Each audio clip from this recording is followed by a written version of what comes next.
Have you ever watched a public figure try to reinvent themselves, only to watch it spiral into chaos so spectacular you can't look away?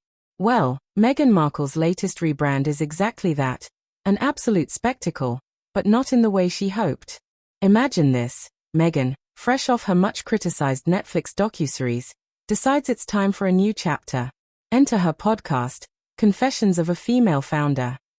A title promising courage, insight, and real talk. But did it deliver?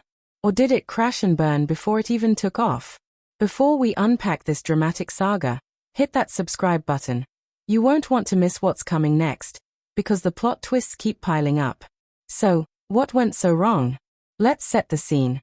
Hollywood's elite tuning in, expecting inspiration. But instead, whispers began.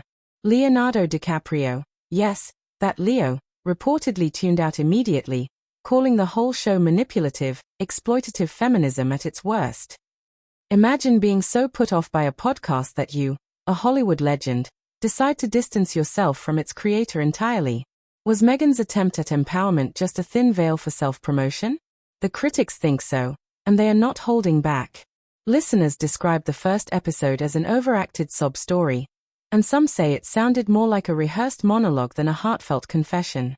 Do you think audiences crave real connection? Or do they see through the glossy facade? Here's where things get wild.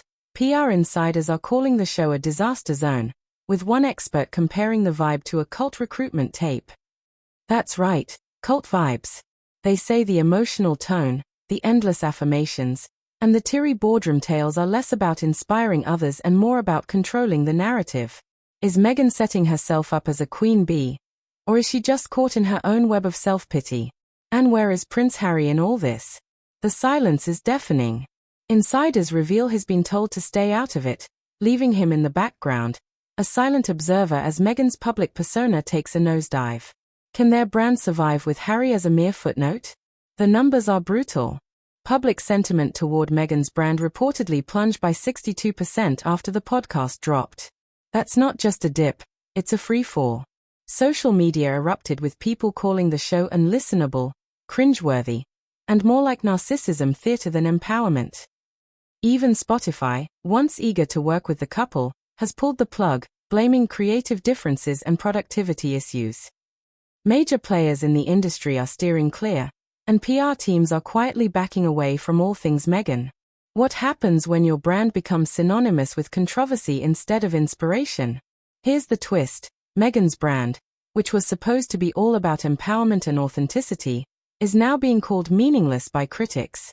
There's no clear message, no tangible product, just Meghan, front and center, spinning a tale that people aren't buying.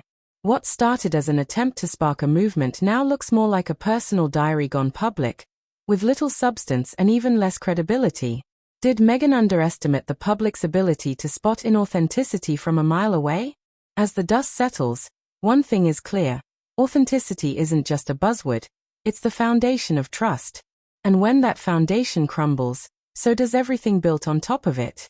Meghan's story is quickly becoming a masterclass in what not to do when building a personal brand.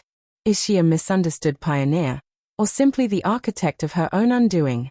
The world is watching, and the fallout is far from over. If you're hungry for more shocking celebrity twists, behind-the-scenes drama, and the real stories the headlines don't tell, make sure you smash that subscribe button right now. You won't want to miss what's coming next.